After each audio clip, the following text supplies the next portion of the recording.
Okay, today we're going to talk about variables, the different types of variables that we have, how to create them, and how to assign values. Okay, so this is an introduction to variables. These are your keywords that you need to know. Variable, which you've probably seen in math. We'll talk about that in a minute.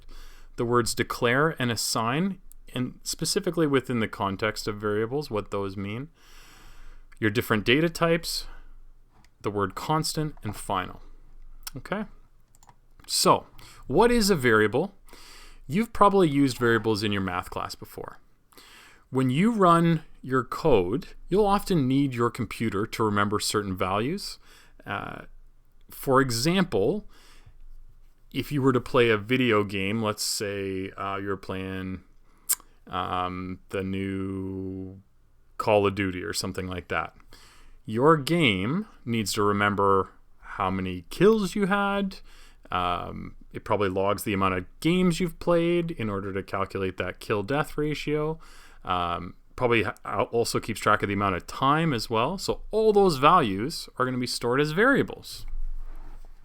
And so that a variable is a place in the computer's memory that stores information. Okay, so the example I like to give is a container that we put a value in.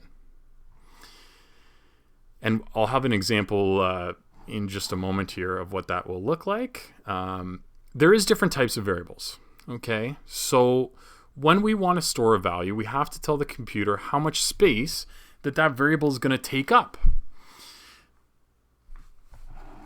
These are all our different types of variables. So we've got something called a string. Now, capital letters are important here. You'll notice there is a capital S for string. It's the only one that has a capital letter. Okay. It's going to store letters, grammar, numbers. That's what's going to be stored in a string. In the next sort of unit, week 2, you're going to be specifically looking at strings more in depth. For this unit, we're going to focus a little bit more this week on the numbers. Okay. So if we're looking at numbers, we have 3 types here. We've got an integer, which stores only whole numbers, okay? And they can be either positive or negative. A float and a double. Both of these store either positive or negative decimal numbers. The difference between them is that a float doesn't store as many decimal spots, whereas a double is like 16 spots opposed to 7, right? Okay, so this float is going to take up less space. I typically, for our purposes, we will stick to doubles, but you can absolutely use floats if you want to. The other variables that we have there are Boolean, which is going to be a true or false value. Now, we'll talk a little bit more about Boolean variables when we get to if statements and conditions. And the other variable there is a character, or the word char, which is short form for it, obviously. And that's going to store just one letter or one symbol. And you may remember early on, we did quotes with the string values, whereas a character is only going to be like a single quote rather than the double quote.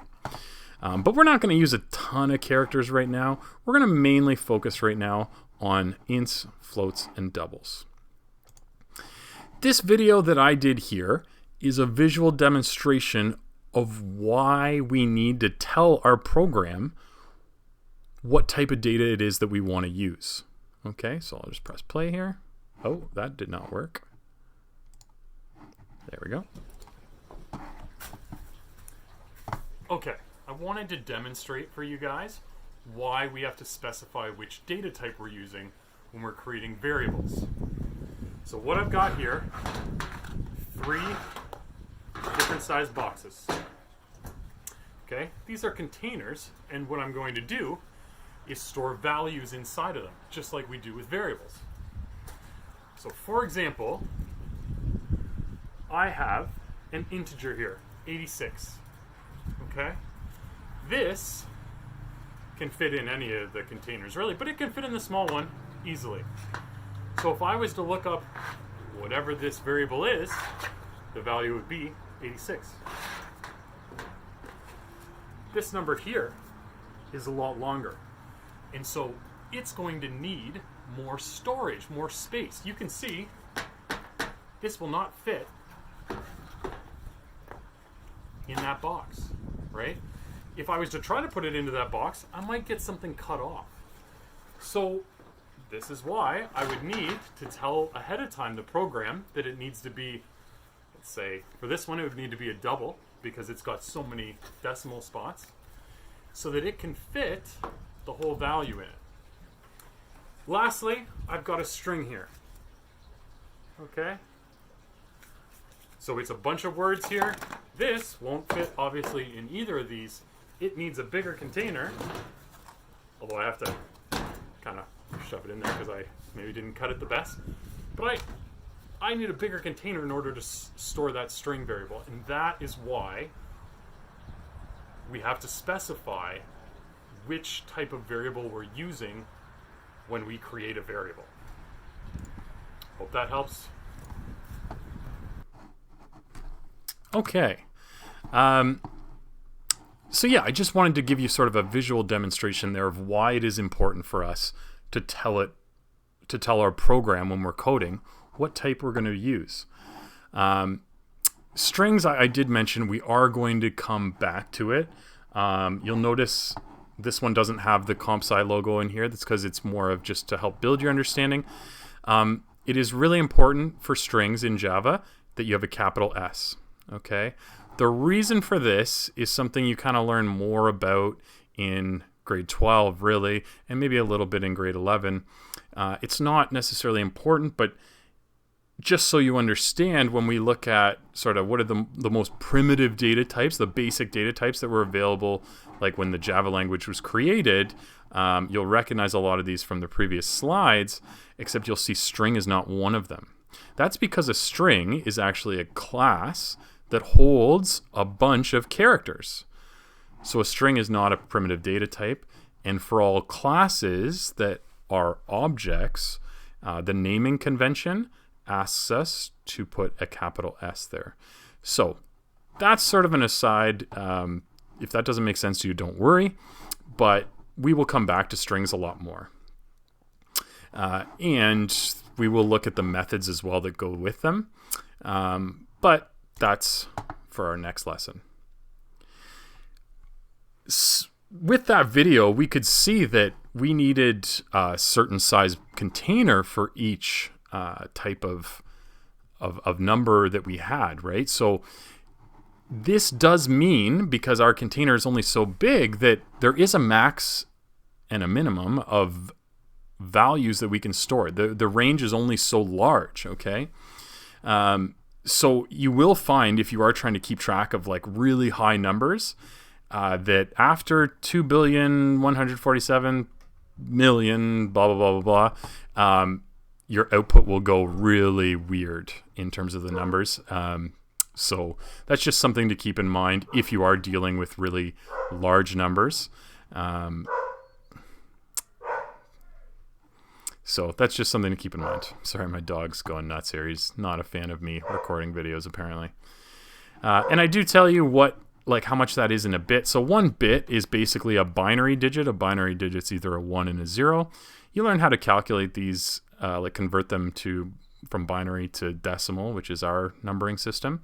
It's not important that you know that, just sort of helps understand here how much space these variables are taking up. So a float takes up twice the amount that an integer does, and a double takes up twice the amount of a float. There is certain naming rules that we have to follow, and this is something that will impact your communication mark when you're coding.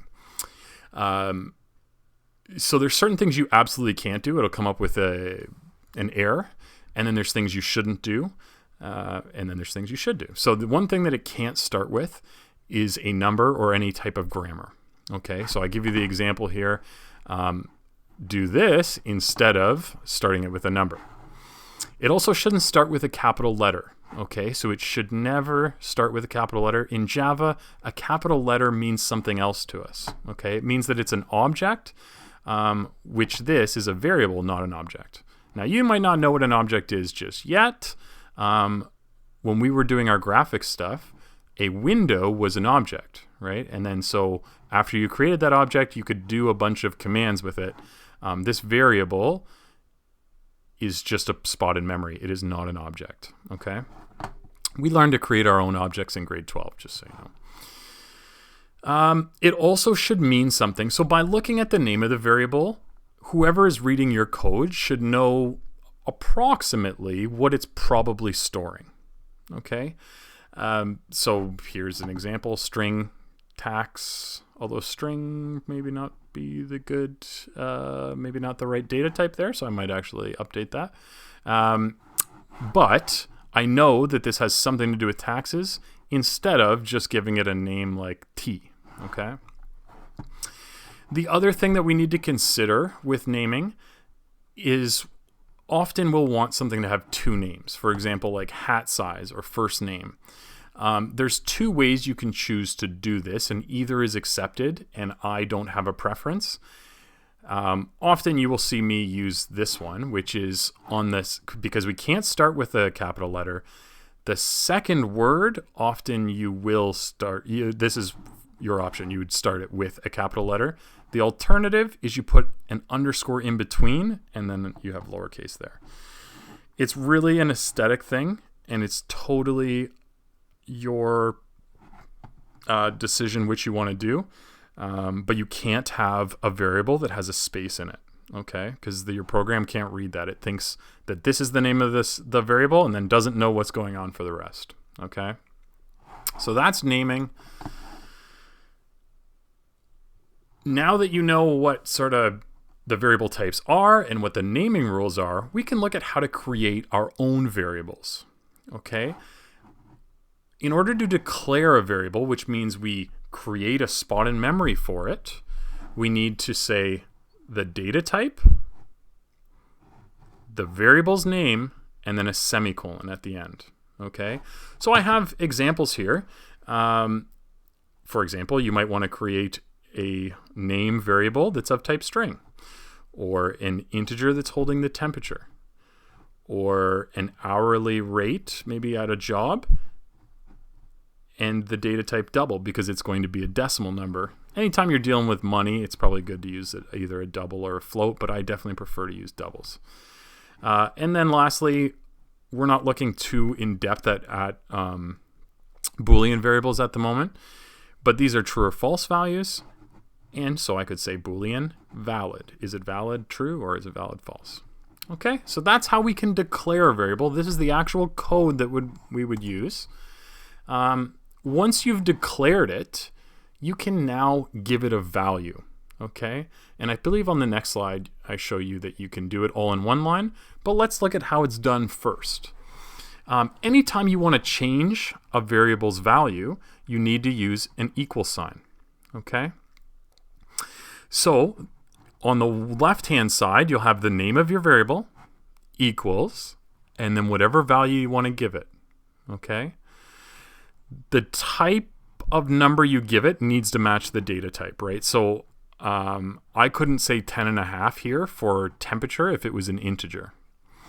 The other thing to note here, and you may remember it from when we were looking at like system.out.print stuff, a string value is surrounded by quotes. If you don't have these quotes here, it's looking for a variable named Andrew, not the actual word. Okay, so this tells it that it's a string value. Those quotes do.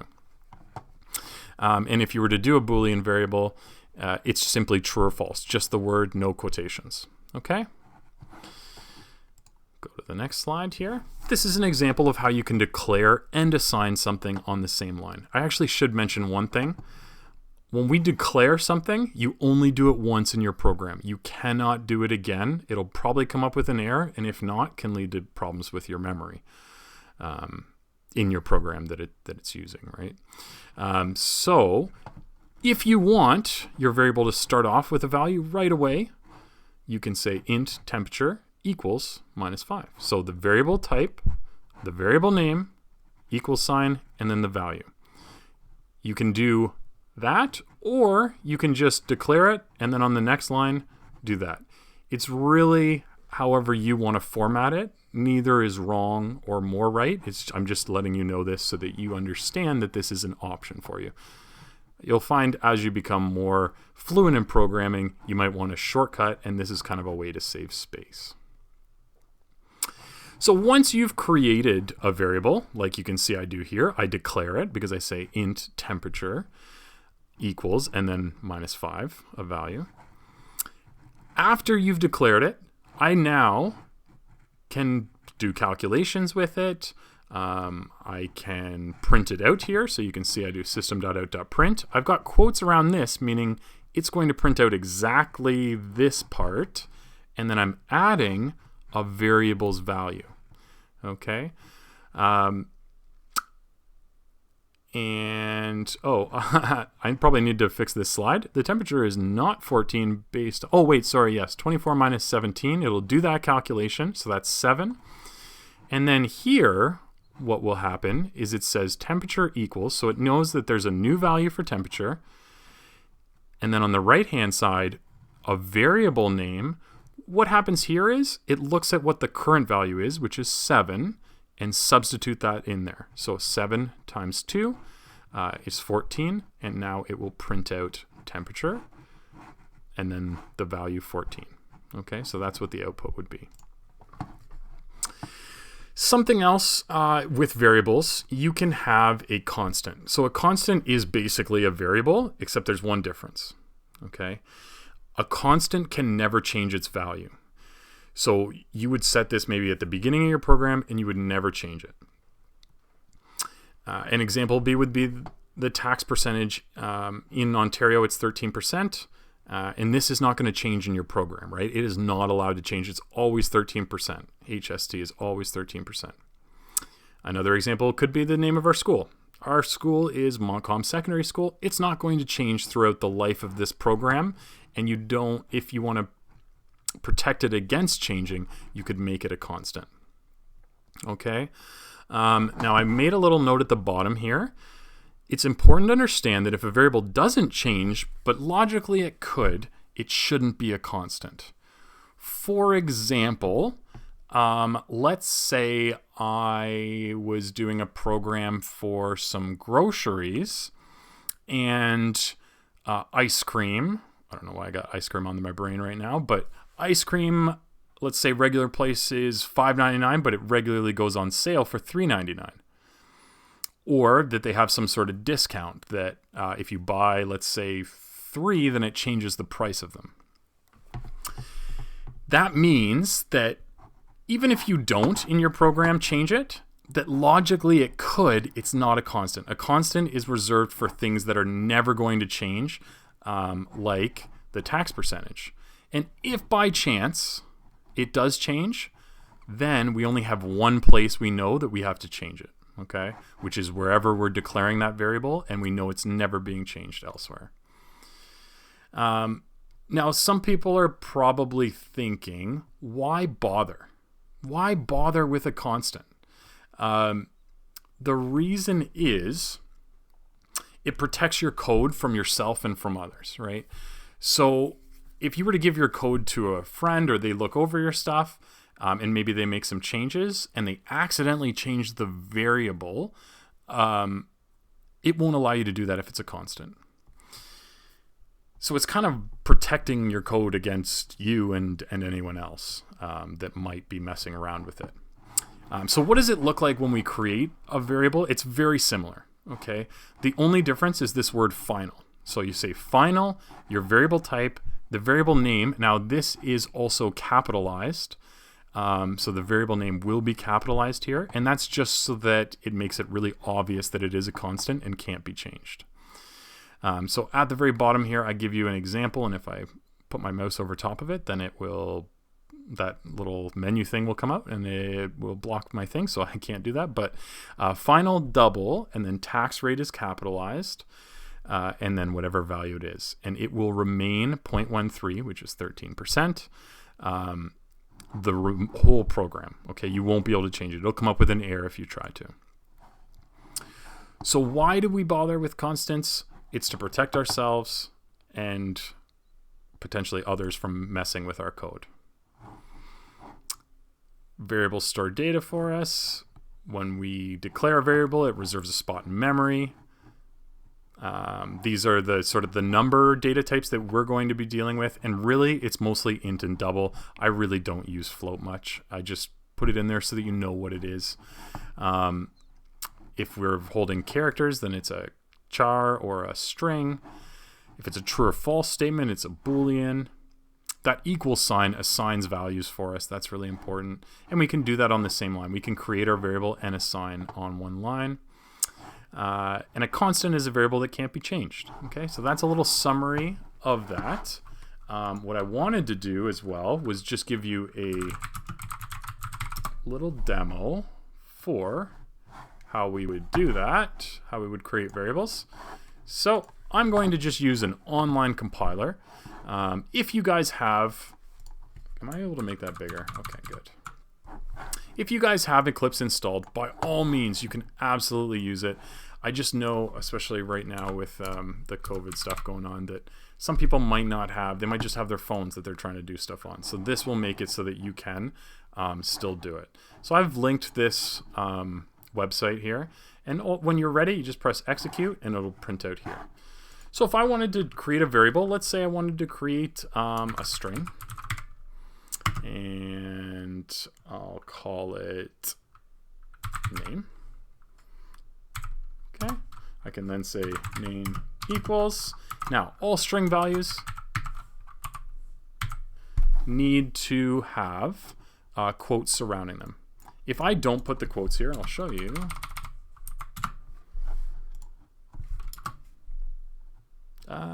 When I try to run it, I'm getting an error here.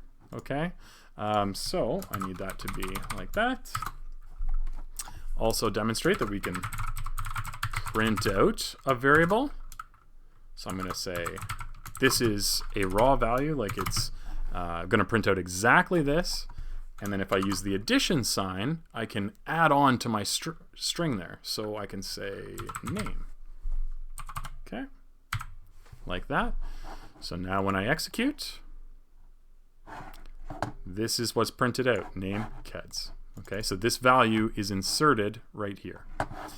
I can do, let's say, hours worked.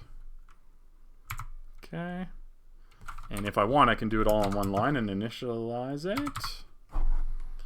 Let's say I wanted to have my wage. So if I had an hourly wage, and I'm making it a double because it's going to be a decimal number, and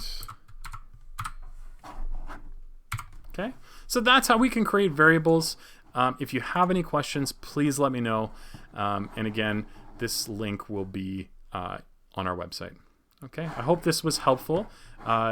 If this does make sense, you're ready to move on to the variables practice. Should be fairly simple. You're basically deciding what variable type goes where. And once you finish that, you're going to look at the video on math stuff. Okay, talk to you later.